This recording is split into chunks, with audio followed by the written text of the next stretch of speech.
So what's going on, everybody? May peace and power elevation be to all of you. This your girl Tiffany coming through live in effect. So today is a special day, and also I am going to be dealing with a topic as well. So today is my birthday. Okay. Yes, I'm 31 years old. I'm blessed. So happy birthday to me.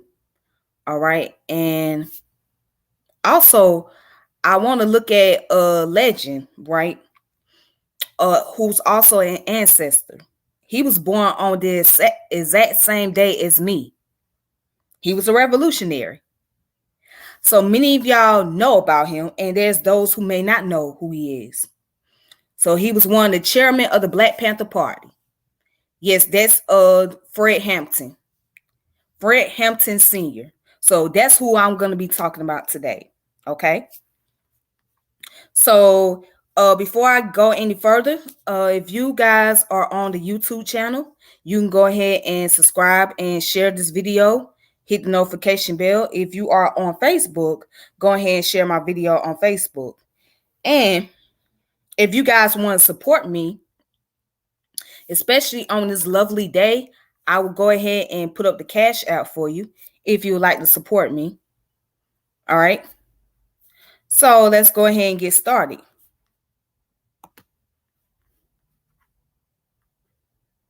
All right, then. So let's talk about Mr. Fred Hampton and who was he and what did he do?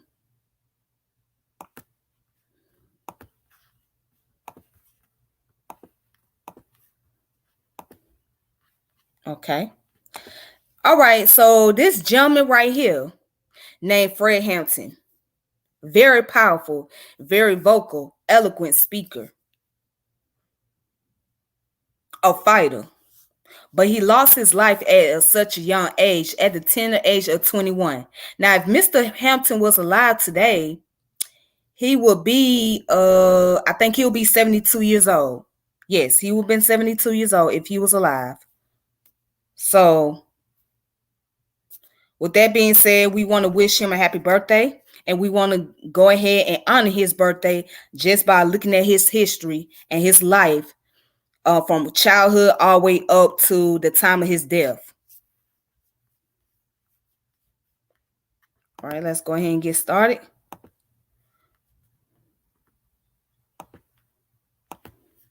Okay. So right here. All right, that's Mr. Hampton again in 1968.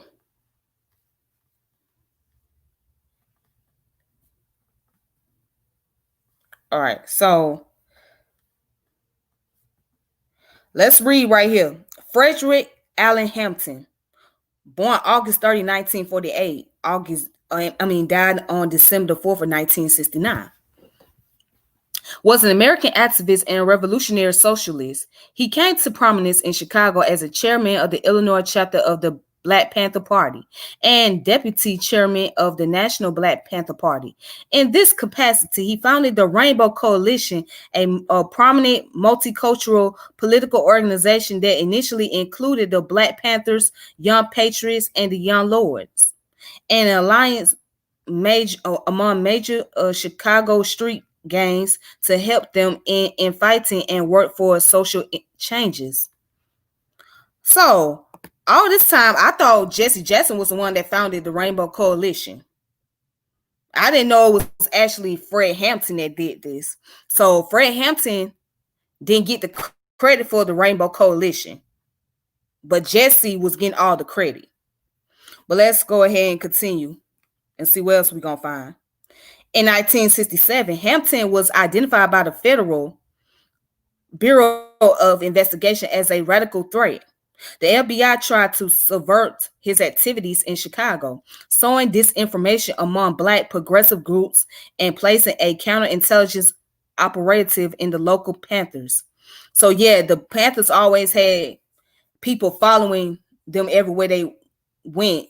They were also followed by the COINTELPRO. And then what the FBI would do was send informants to watch and keep tabs on what's going on in the organization. But Anyways, and it says in December of 1969, Hampton was shot and killed in his bed during a pre-dawn raid at his Chicago apartment by a tactical unit of the Cook County State's Attorney Office in conjunction with the Chicago Police Department and the Federal Bureau of Investigation during the raid. Panther Mark Clark was also killed and several seriously wounded. In January of 1970, a coroner's jury held an inquest and ruled the deaths of Hampton and Clark to be justifiable homicide. A civil lawsuit was later filed on behalf of the survivors and the relatives of Hampton and Clark. It was resolved in 1982 by a settlement of $1.85 million. The city of Chicago, Cook County, and the federal government each paid one third to a group of 9 plaintiffs. Given revelations about the illegal COINTELPRO program and documents associated with the killings, scholars now widely consider Hampton's death as an assassination under the FBI's initiative. So, Fred Hampton was killed in his bed while he was sleeping. Okay? And the FBI shot him several times. Now, this was before his son was born, because he has a son named Fred Hampton Jr., who's pretty much like his father, who pretty much took on his father's ideas. So yeah, COINTELPRO was always keeping tabs on Black organization. And again, they will always make sure that informants was there to keep track of what's going on and giving information. So every Black organization had some form of a Black informant who would portray themselves as being part of, being a member of those organizations, but they really weren't. They were there to just collect information, send it back to the FBI or CIA or whoever wanted the information about what was going on with the organization or the social groups or whatever. And that's what they were doing.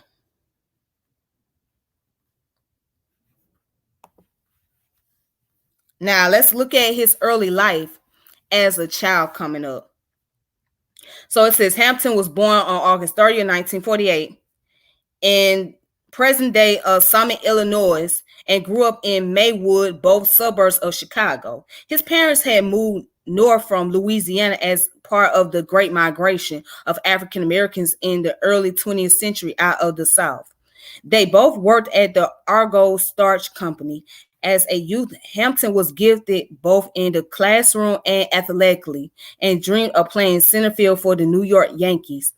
He graduated from Proviso East High School with honors in 1966 and enrolled at Triton Junior College in nearby River Grove, Illinois, where he majored in pre-law. So wait, he took on a major studying pre-law. Such a wise young man. He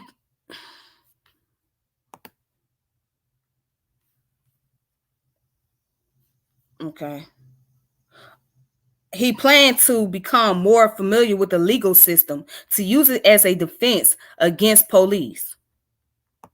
So, young Fred Hampton wanted to go to school and study about law, just so he can study, so that way he will know enough about the legal system and be able to use it as a way to fight against police injustice and police brutality. That was his intent, and that was his main purpose. When he and fellow Black Panthers later followed police in his community supervision program, watching out for police brutality, they used his knowledge of law as a defense. Again, he was very smart.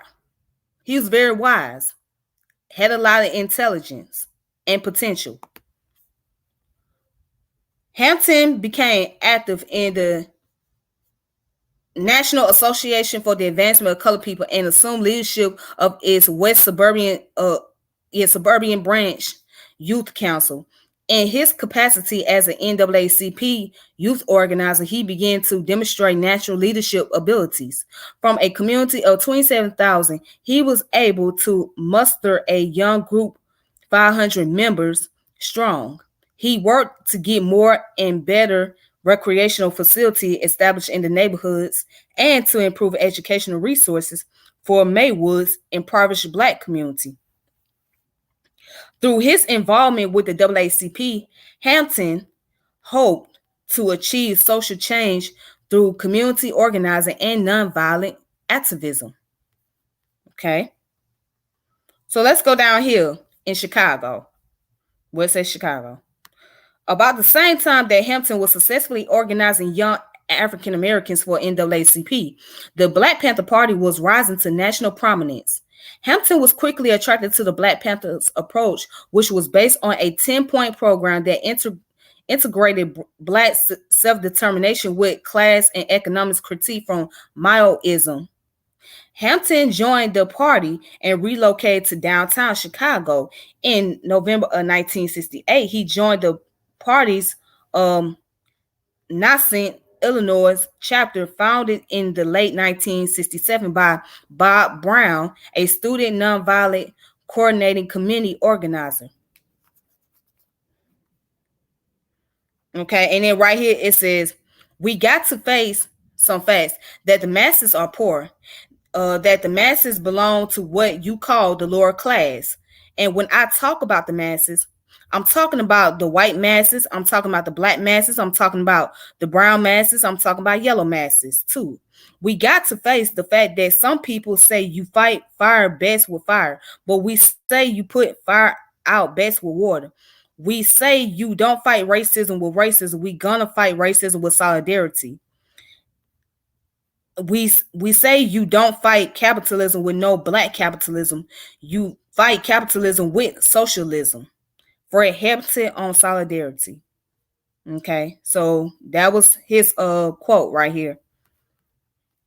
It says, over the next year, Hampton and his friend and associates made a number of significant achievements in Chicago. Perhaps his most important was brokering of a non-aggression pact among Chicago's most powerful street gangs, emphasizing that racial and ethnic conflict among gangs would only keep its member entrenched in poverty. Hampton strove to forge a class-conscious, multiracial alliance among the Black Panther Party, the Neo-Confederate Young Patriots Organization, and the Young Lords under the leadership of Jose Chacha James, leading to the Rainbow Coalition. All right. And then also goes in to say that Hampton met the Young Lords Chicago's Lincoln Park neighborhood the day after they were in the news for occupying a police community workshop at the Chicago 18th District Police Station. He was arrested twice with Jimenez at the Wicker Park welfare office, and both were charged with mob action at a peaceful picket of the office. Later, the Rainbow Coalition was joined nationwide by Students for a Democratic Society, the Browns Barretts AIM, and the Red Guard Party.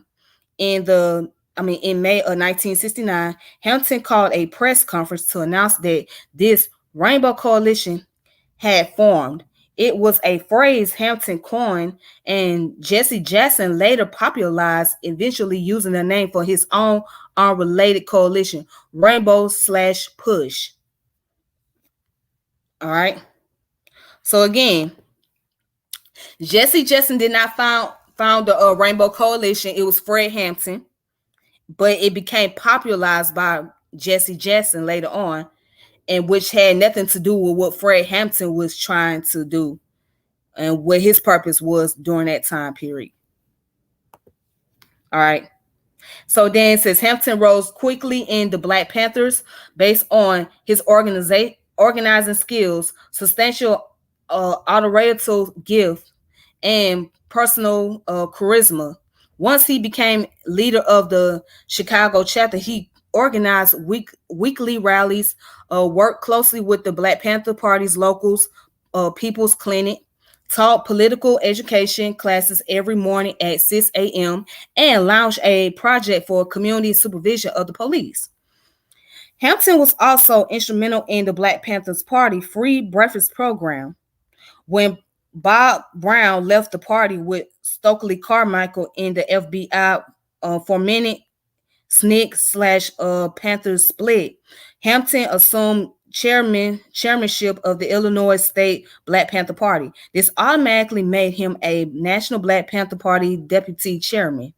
As the nationwide Panther leadership began to be disseminated by the effects of the FBI's COINTELPRO, Hampton's prominence in the national hierarchy increased rapidly and drastically.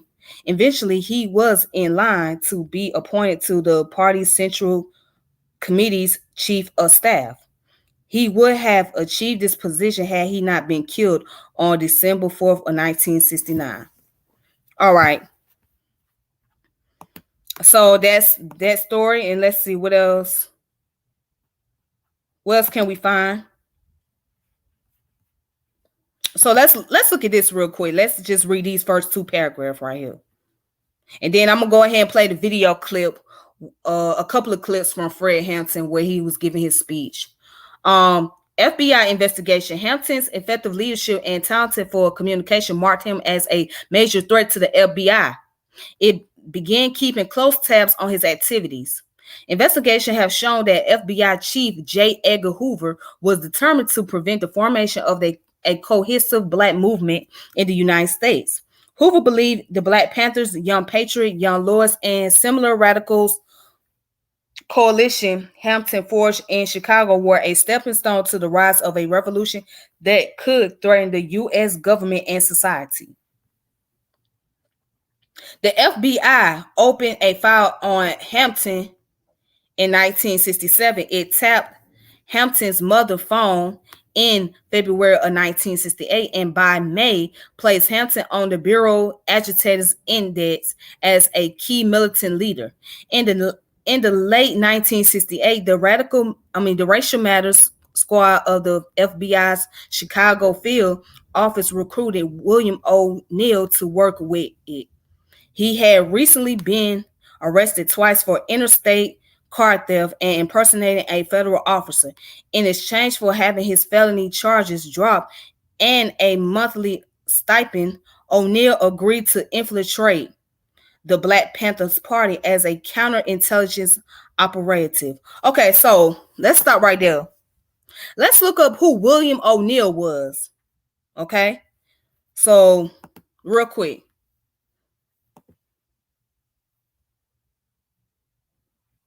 Okay, so this guy right here is William O'Neill.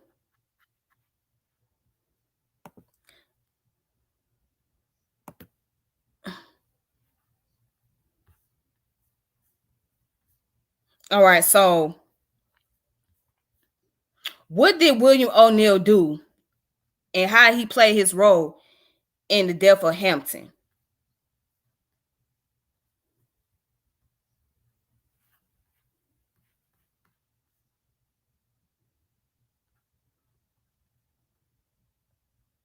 So let's look this part up. William O'Neill was a career petty criminal in Chicago, doing everything from car theft and home invasion to kidnapping and torture. In 1966, when he was about 17 years old, he was caught by FBI agent Roy Martin Mitchell, who tracked O'Neill's down for stealing a car and driving it across state lines to Michigan. In exchange for having his felony charges dropped, O'Neill agreed to infiltrate the Panthers as a counterintelligence operative. Despite just being a teenager, O'Neill quickly became tasked with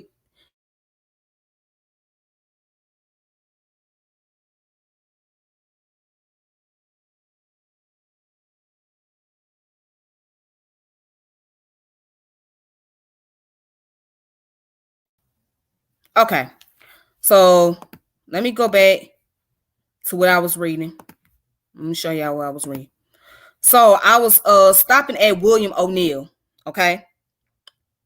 And right here it says William O'Neill was a career petty criminal. So William O'Neill was involved in the death of Fred Hampton. He was playing as the instigator. He was an infiltrator, rather. Might as well say he was an informant. So that's what the FBI made a deal with him, saying, hey, we would drop all your federal charges, but this is what you're going to have to do for us. If you want to get these charges dropped, you're going to have to go in there and infiltrate the Black Panthers Party, but we want you to keep the eye on the main leader of the party, the chairman, named Fred Hampton. And that's what his job was, and that's what he did. So let's read on into this. Okay, so it says William O'Neill was a career petty criminal in Chicago, doing everything from car theft and home invasion to kidnapping and torture. In 1966, when he was about 17 years old, he was caught by FBI agent Roy Martin Mitchell, who tracked O'Neill down for stealing a car and driving it across the state lines to Michigan. In exchange for having his felony charges dropped, O'Neill agreed to infiltrate the Panthers as the counterintelligence operative. Despite just being a teenager, O'Neill quickly became tasked with being among the heads of Black Panthers leader Fred Hampton's security and had keys to several Panthers headquarters and safe houses. And check this out. Eventually, Hampton was deemed a radical threat by the FBI, and they requested O'Neill give the layout of a West Side apartment used by Hampton and Panthers as a gathering spot in order to conduct a raid. On the evening of December 3rd, 1969, Hampton taught a political education course at local church, which was attended by most Panther members. Afterward, he and several Panthers went to his Monroe Street apartment, where O'Neill had prepared a dinner, which the group ate around midnight. O'Neill had slipped the barbiturate sleep agent sacrobarbital into a drink that Hampton consumed in order to sedate Hampton so he would not awaken during the subsequent raid. So in other words, sum it all up, this man drugged Fred Hampton, basically. He drugged him, he put some drug in his cup or put some type of chemical to keep him from waking up, to keep him from being aware and knowing what's going on. So Hampton stayed asleep throughout this whole entire raid until they killed him. Okay.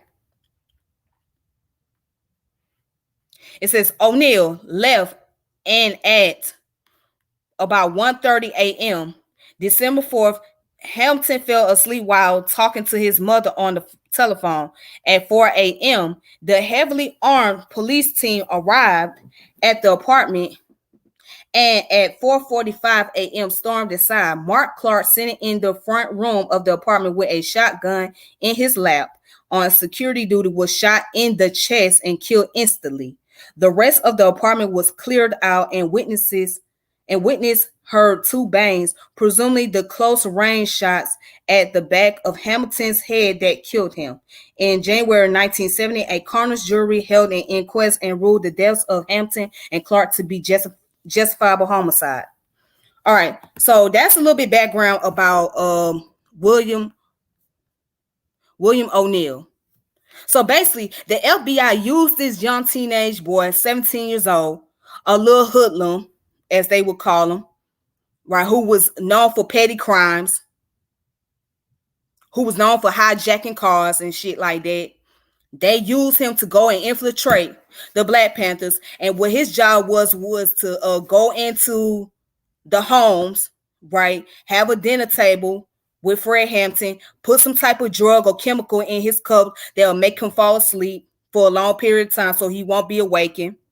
And by the time the police came in there, they was able to do their work. So this young man was used as a pawn by the FBI. And it also states that he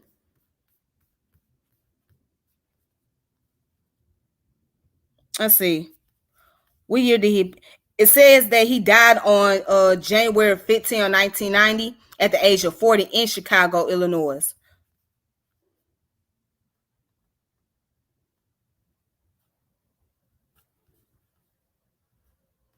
And then what goes down to say later on in life, O'Neill's involvement in the raid was revealed in 1973, and he was relocated to California under Alice William Hart via the Federal Witness Protection Program. He secretly returned to Chicago in 1984. In the early hours of January 15, 1990, O'Neill ran into traffic on Interstate 20. Was it Interstate 290? Was hit by a car and killed. He was 40 years old. His death was ruled a suicide, although his wife claimed it was accidental. Earlier in the evening, O'Neill had been drinking and attempting to jump out a second-story window, but was pulled back inside. O'Neill's uncle Ben Heard said that O'Neill had cooperated with the FBI to reduce his own potential jail time, then got in way over his head and was forever tortured by the guilt, and that he never thought it would come to all of this. That was it. He was young. See, you gotta understand. Both him and Fred Hampton were young. Fred Hampton was 21. This young man was 17 years old. Now at 17, you don't know much about law enforcement. You don't know nothing about COINTELPRO. You just trying to get by. You just trying to live your life as a teenager. He didn't know shit. He just knew that the feds was getting in his ear and they was giving him all these promises and told him that, hey, you ain't got nothing to worry about. You just do these little simple steps and you good to go. But he didn't think that later on it was going to backfire on him. Which it did, because eventually he went to a state of depression and wanted to commit suicide. And he tried to do that, but someone stopped him. But then his life would come to the end in 1990 where he gets hit by a car.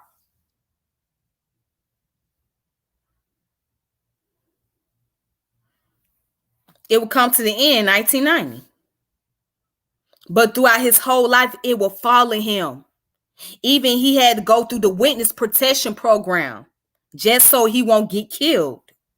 So imagine the FBI giving you a task to do something, especially when they're dealing with somebody in your own race or dealing with some type of social political movement, right? And you do it because you've been promised a deal. But now all of a sudden, you looking back on your life, you regret everything that you have done and you can't live it peacefully. Well, that was William O'Neill. That was him. Now let's get back and see what we're going to find more about Mr. Hampton.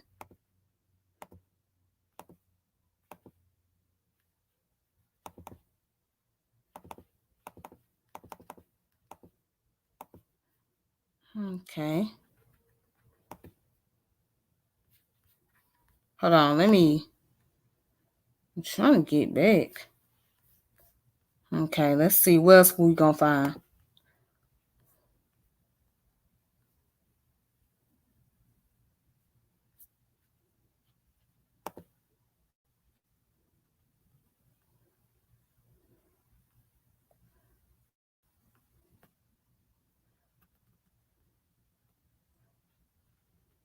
All right, let's look under his legacy. It says legal and political impacts. According to a 1969 Chicago Tribune report, the raid ended the promising political career of Cook County State Attorney Edward V.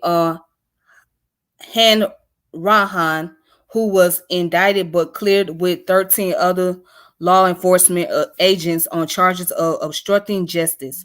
Bernard Carey, a Republican, defeated him in the next election in part because of the support of outraged Black voters. The families of Hampton and Clark filed a U.S. $47.7 million civil suit against the city, state, and federal governments. The case went to trial before federal judge J. Sam Perry. After more than 18 months of testimony and at the close of the plaintiff's case, Judge Perry dismissed the case. The plaintiffs appealed, and the U.S. Court of Appeals for the Seventh Circuit reversed, ordering the case to be retried.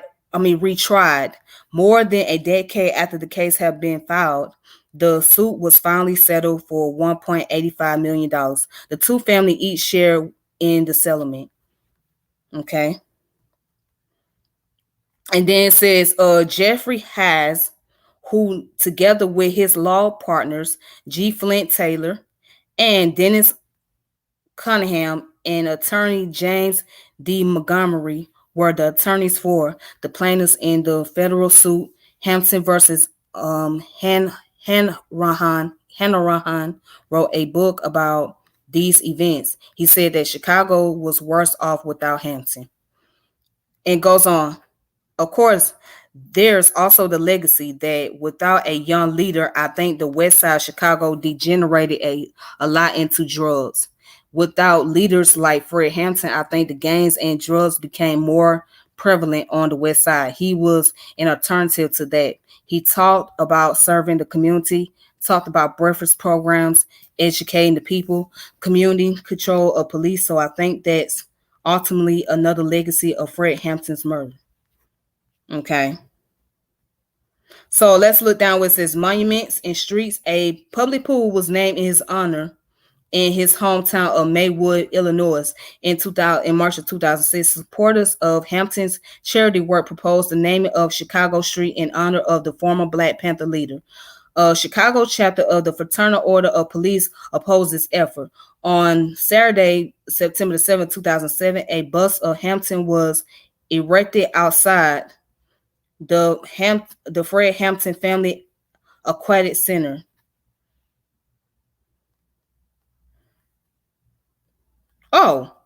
Check this out. Now, weather underground reaction. 2 days after the killings of Fred Hampton and Mark Clark on December 6, 1969, members of the Weathermen destroyed numerous police vehicles in a retaliatory bombing spree at 3600 North Halstead Street in Chicago.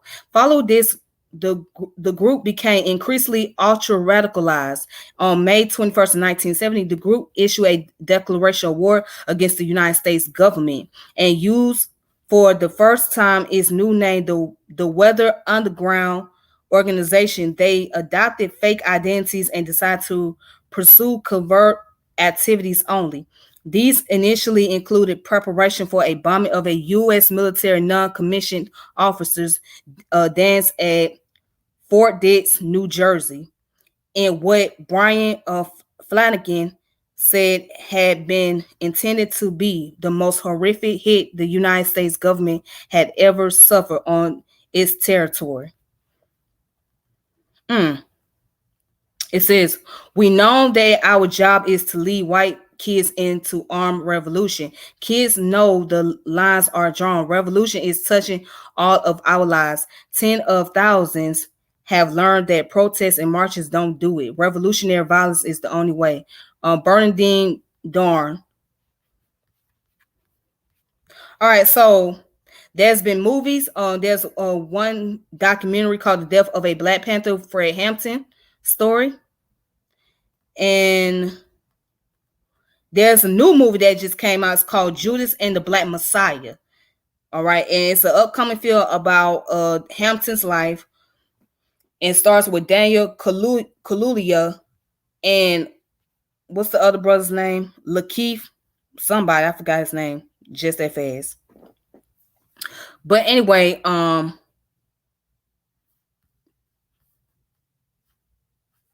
so that's the information about Fred Hampton. And you can look down the references on this page. Here's your reference source right here. So what I want to do real fast, I want to go ahead and play the videos clip. And I'm going to play the first clip. Let's see.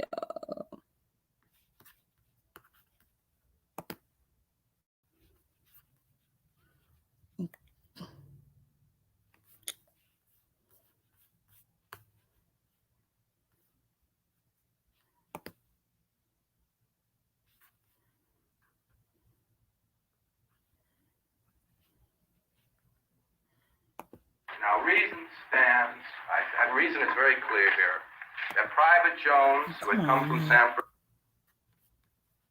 no great desire to see Fred Hampton up in this trial. But Fred Hampton, a key figure in this community. All right.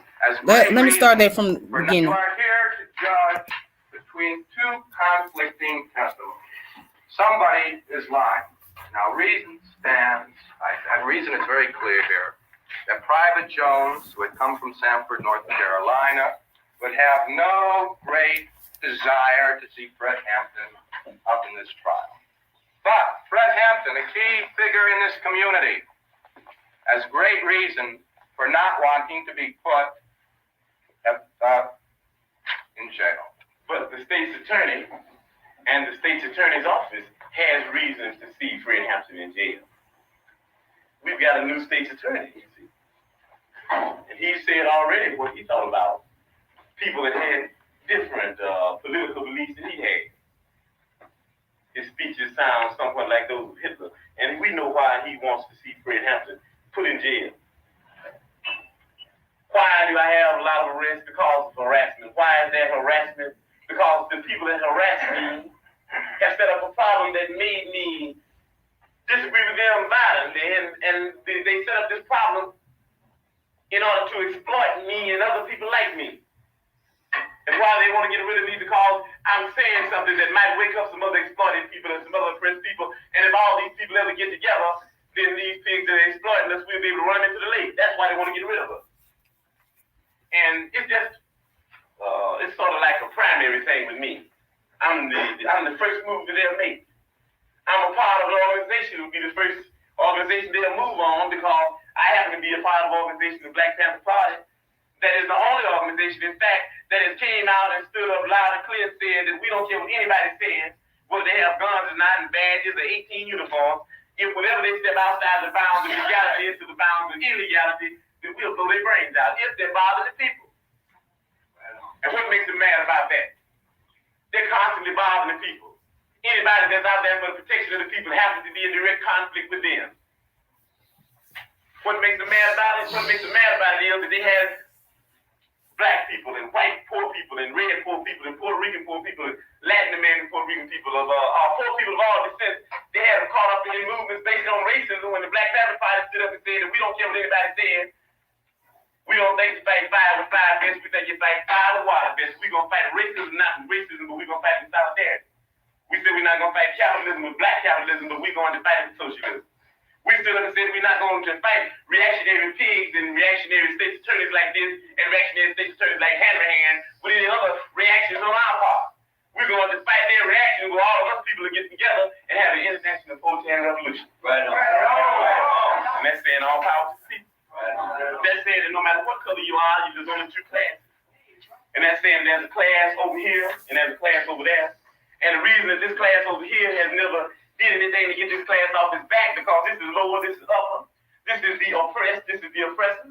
This is the exploited, this is the exploiter. And these people in this class have divided themselves. They say, I'm black and I hate white people. I'm white and I hate black people. I'm Latin American and I hate hillbillies. I'm hillbilly and I hate Indians. So we fight amongst each other. And you've heard the testimony of pigs here, and you got pigs of all colors, you know that. You got pigs that are white, you got pigs that are black, you even got pigs that are black and white.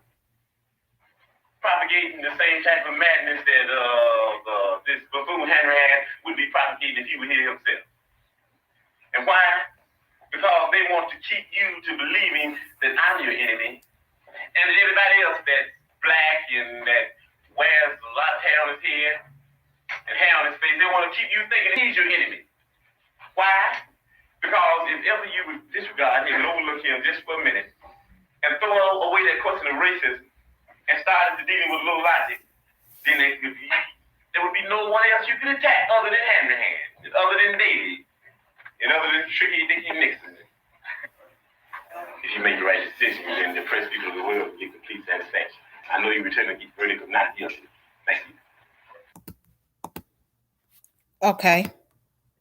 All right, so there was a Fred Hampton video right there. So he stood up and he spoke because he was accused of of crimes that he basically did not do. So he was basically staying his position. Now, I'll play another video where Mr. Hampton was giving his speech. It's not that long. It's dealing with race and revolution, racism and revolution. So, okay, here's this video right here. Here we go. I'm the deputy chairman of the state of Illinois Black Panther Party, Fred Hampton.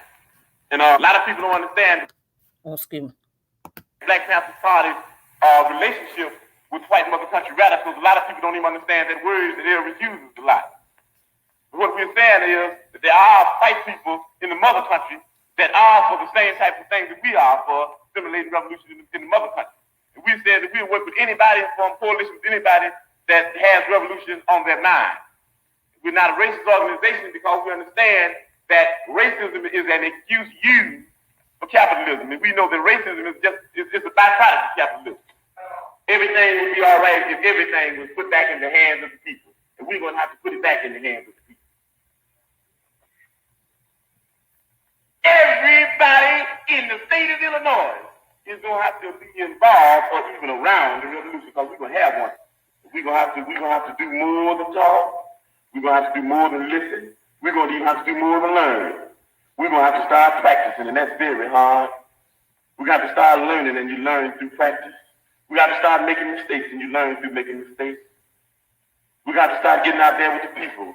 And a lot of times we think we're better than the people. That's an insult, and that's criminal. Think you're better than the people. But we got to get together and learn where it's at. It's going to take a lot of hard work. That breakfast for children is something else. You ought to dig on it. Every sister in this audience. I'm saying every sister in this audience ought to get themselves together and come on down and help us with that Breakfast for Children program. Y'all ought to come down and help feed them children in the morning. We have Breakfast for Children because we teach the people through practice, through observation and participation, that people can be fed free. That's people thing. Socialism is the people. You're afraid of yourself. If you're afraid of socialism, you're afraid of yourself. We know they have our pictures. We know they're looking for us. We know they want us. But we're still saying that even though we could be in a sense, as far as this system goes, on the mountaintop, we in the Black Panther Party, because of our dedication and understanding what's in the valley, knowing that the people in the valley, knowing that we originally came from the valley, knowing that our flag is the same flag as the people in the valley, knowing that our enemies is on the mountaintop, our friends in the valley. We say even though it's nice to be on the mountaintop, we're going back to the valley.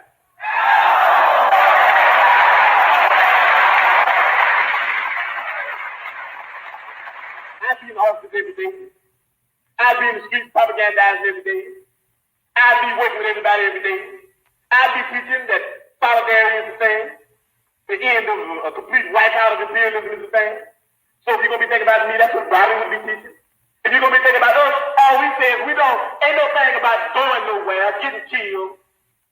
All we want to know is that you're doing what we'd be doing if we were here. And you got to do that. You can't do it unless you believe that you can do it. In the spirit of liberation, we understand that they want everybody in the party in jail. And we know that if we try to figure out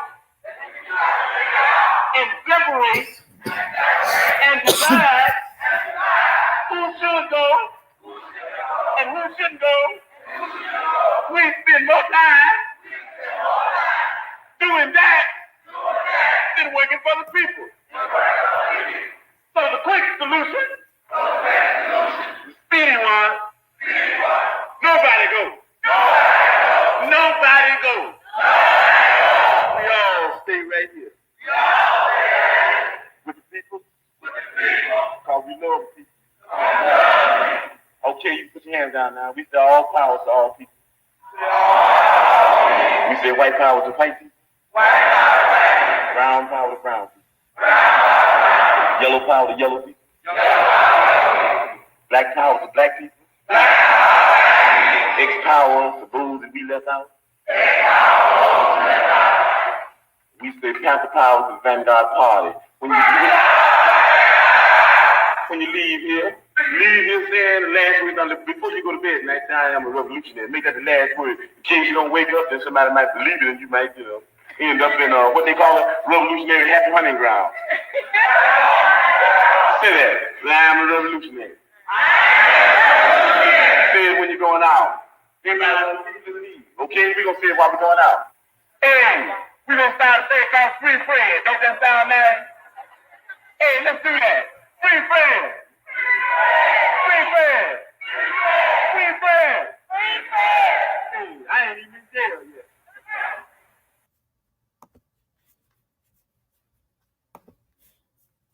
All right. So that was Fred Hampton and his speech about revolution and racism. So there's many other information that I would like to show you guys that you can look up on your own terms if you're interested in finding out more information. So this one's called Fred Ain't Dead. The impact of the life and legacy of Fred Hampton was written at Georgia State University by Craig S. McPherson. Okay. So, and this is under the direction of John C. McMillan, a PhD. That's the abstract.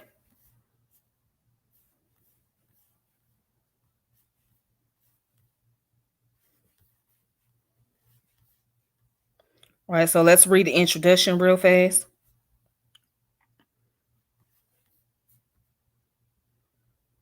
Blackstone Rangers.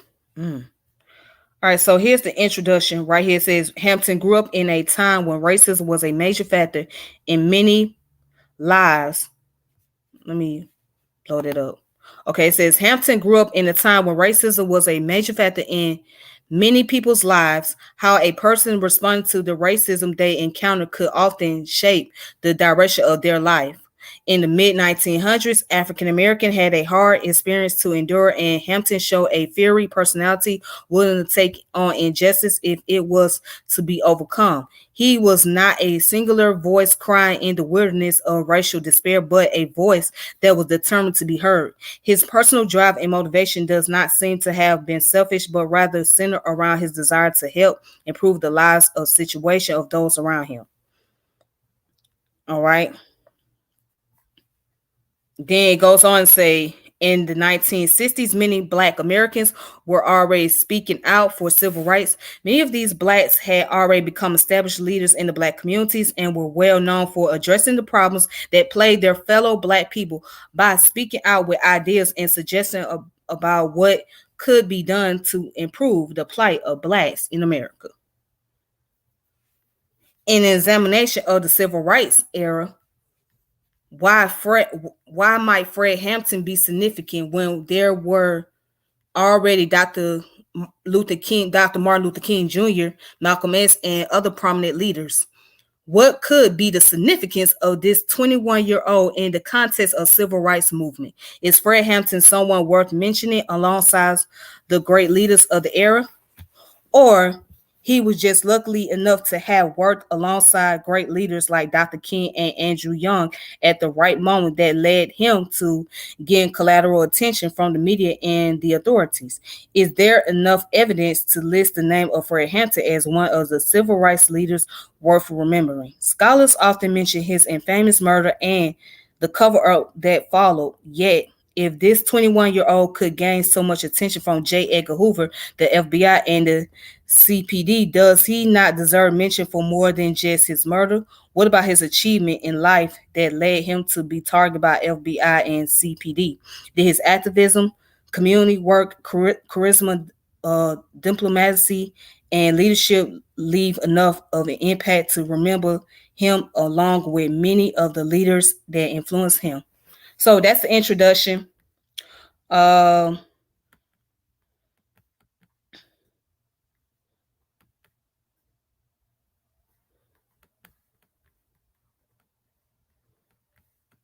that it goes into his life and what basically what he done throughout his career. I mean, throughout his time as an activist in the Black Panther Party. So if you want to check out this article, you can.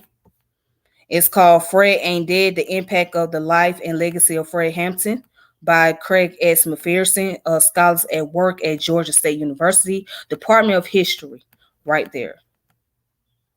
So that's that information. We got another one. It's from the Howard Journal of Communication. Revolutionary leader or deviant thug. So here's the criticism about Fred Hampton. A comparative analysis or analyst of the Chicago Tribune and Chicago Daily Defenders reporting on the death of Fred Hampton. Written by Todd. Let me blow this up. Written by Todd Fradley and Eli Lester Raja Samir. So yeah, it's called Comparative Analysts of the Chicago Tribune and Chicago Daily Defender reporting on the death of Fred Hampton. All right, so let's look at the first two paragraphs and let's see what they're talking about here. All right. So it says critical media scholars argue that studying media texts help demonstrate how the Western free press model, contrary to normative assumption, act as an ideological partner of the dominant class interests. The press, owned by an ever diminishing number of large corporations and constricted by organizational and professional mandates, rarely marshals resources to provide the thoroughgoing critique required for participatory democracy.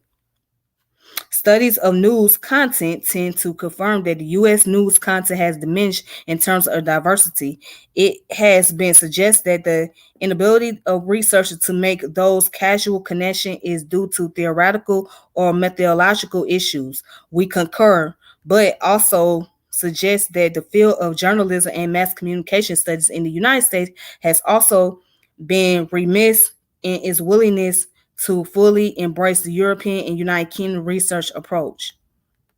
All right, so in this investigation, we adopt two main theoretical concepts to interrogate news content. The Frankfurt School concept of ideology, and in particular, the Althusser's concept ideological state apparatus, the British cultural studies concept, and moral panic helped document how two examples of print media covered a local encounter between young Black men and the police in one community.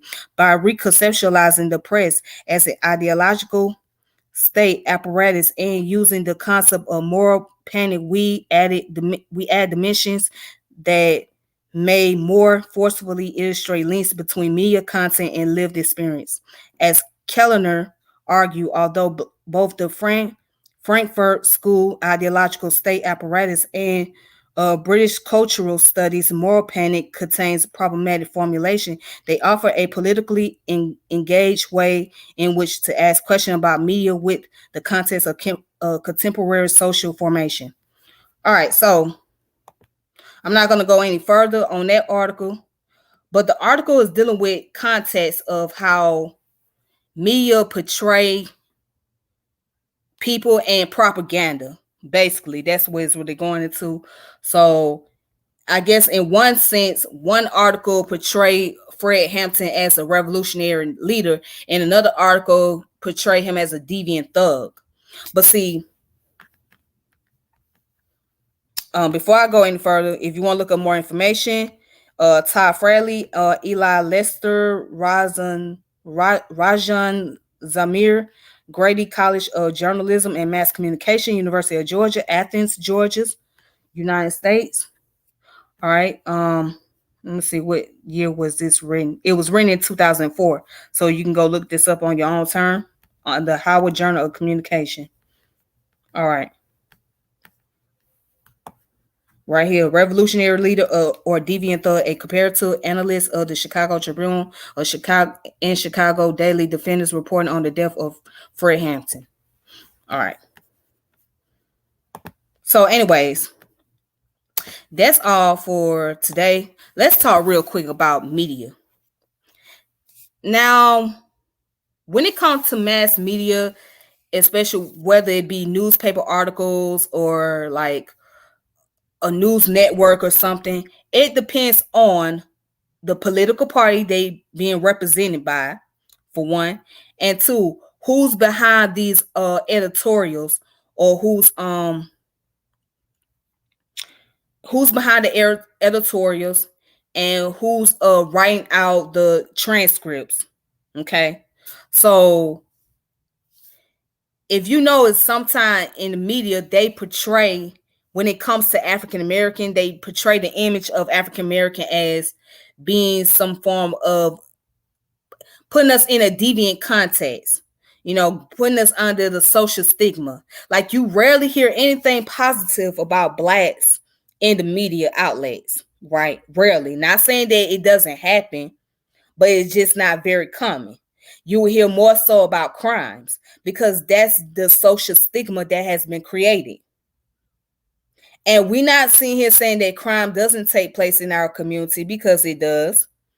But when every time you turn on the news and anything relating to robbery, murder, or mayhem or whatever, most of the time it's a black person that's being portrayed in a negative light.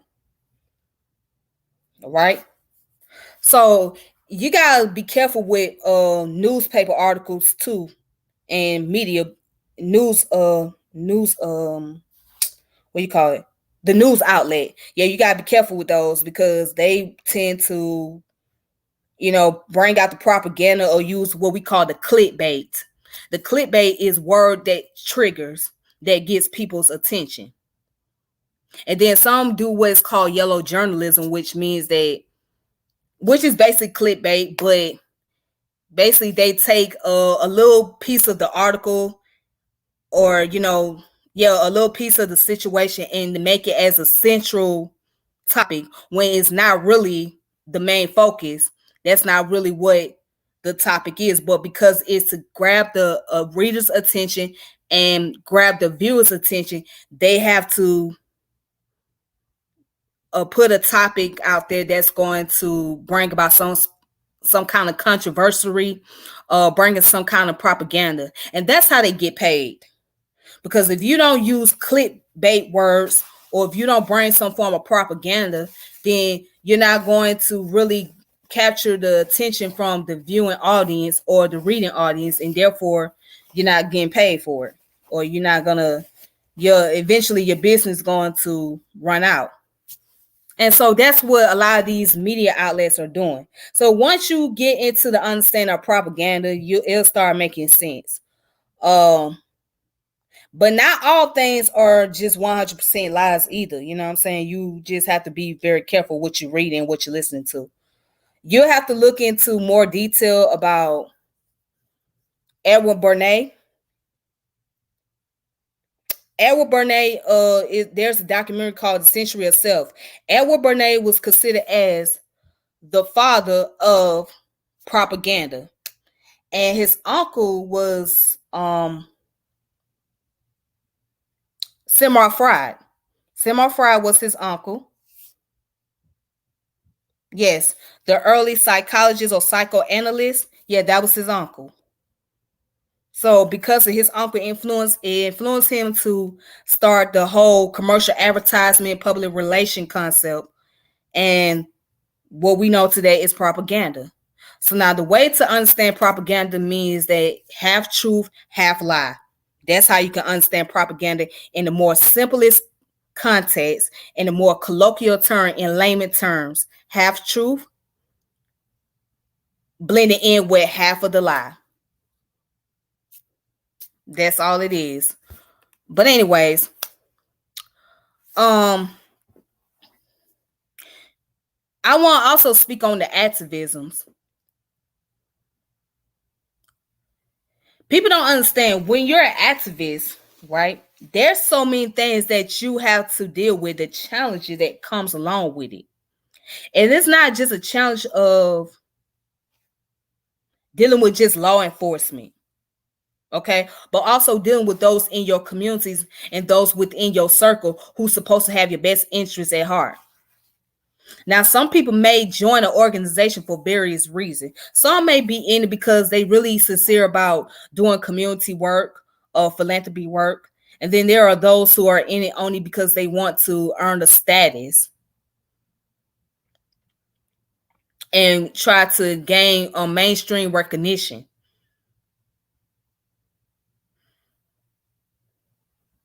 So activism has its pros and cons.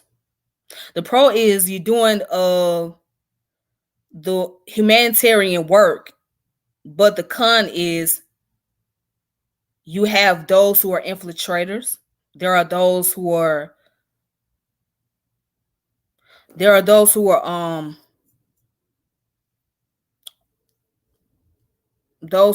not only just infiltrators, but those who are two-faced, are backbiters, agitators, private investigators,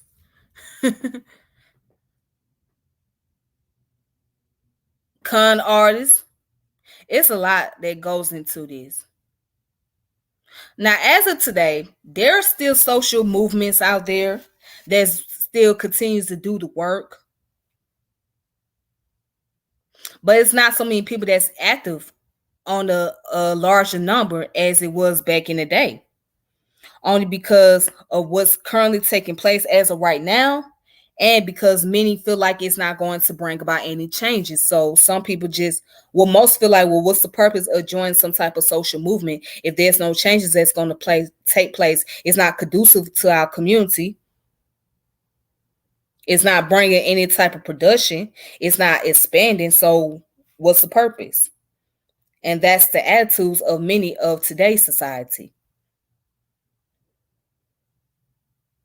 But we can learn a lot. We can learn a lot from people like Fred Hampton, Huey Newton, even H. Rap Brown, which one day I'm going to do some information about him. So I'm going to dig up some more information on him, and I'm going to do a video on him one day.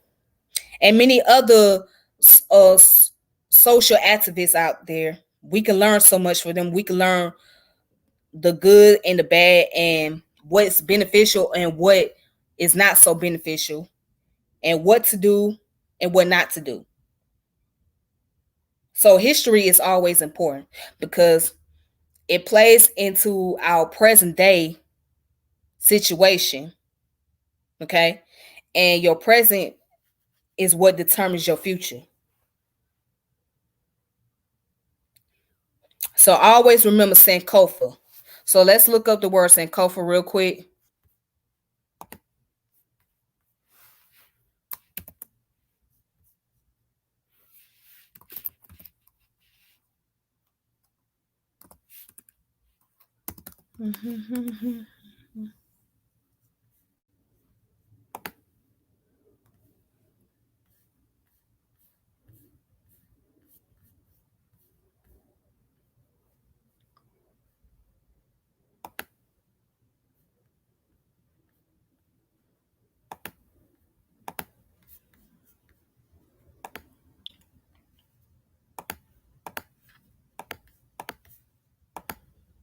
All right, so here's the Sankofa symbol.